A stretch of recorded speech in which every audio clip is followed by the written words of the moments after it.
Ebusuafo, we dey a quick one. Ye ba beye mpoto. Ye ba beye cocoyam porridge. Aduane we enkwala pe, mpani pe. Enti ye ingredient a ye de ba beye yam porridge no. Eno na etwagu ewa ha yi. Enti ye nche ho kra no, ye de yen beef ebegu mu we eye tolo beef, salted lamb meat. Ye de egu ye pot yi mu. Ye de nsuo kakra ebegu mu. Na ya kata so kakra. Enti yencha ho kra no yebesensen ye menken no enema kakra bi simple na wawie wo mpi ho poto. Sebusiafo ya sensen ye menken no ho nyina na ye twetwa no nice. Ye de tolo beef no egu ye pot nim ehuru kama. Ye de onions ni nyina begugum na flavor no akọ ye beef no ho ye de ye ginger so egu eho no enyemre na fe ye yi ni nyina a blend.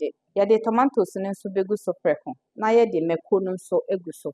Enti ye beboa so na ehuru kakra na eho na yemre na yaba beyi a blend. Ti ebusuafo ye vegetables a yade gu ye beef no ho no aben eho na yemre kama. Enti ye beyi ni nyina na yakwa akọ blend.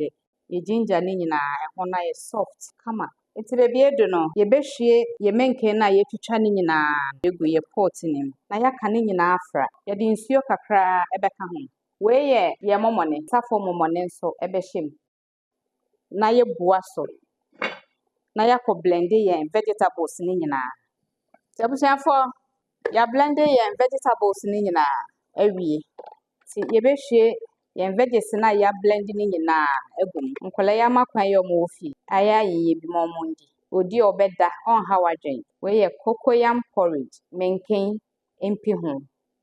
Enti ye behwie ye fish egum we ye mackerel a ye yi ho ahoho ho abubu no fine ye de ni nyina nso ebeka ho ye de yenwo no ye de kakra begumu ansa ye hwe na antimu a na ye de bi so aba beka ho.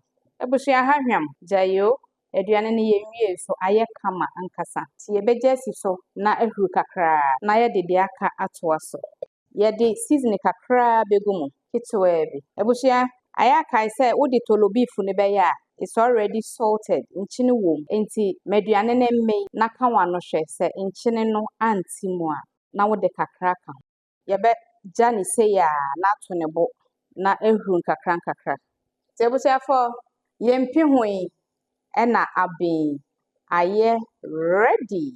Ebusua akono ankasa eye very simple we ye aduane a ukoho a wo nche kra a enhye dan hia niam bebre nso ena ye mpi hoyi yam porridge aye kama nti ye ba betete na waka me ho na ye didi. Sebusiafo aduane fefefe ye si hwe se wo hwe na se wa bre wuntimi nye bia wo de frɛ me meya ma mo place mo orders pastries bread aduane bibia drink awo all social media handles so ye beje mo so ye da mo ase nyame nhira mo aha ye Dictas kitchen home of good food.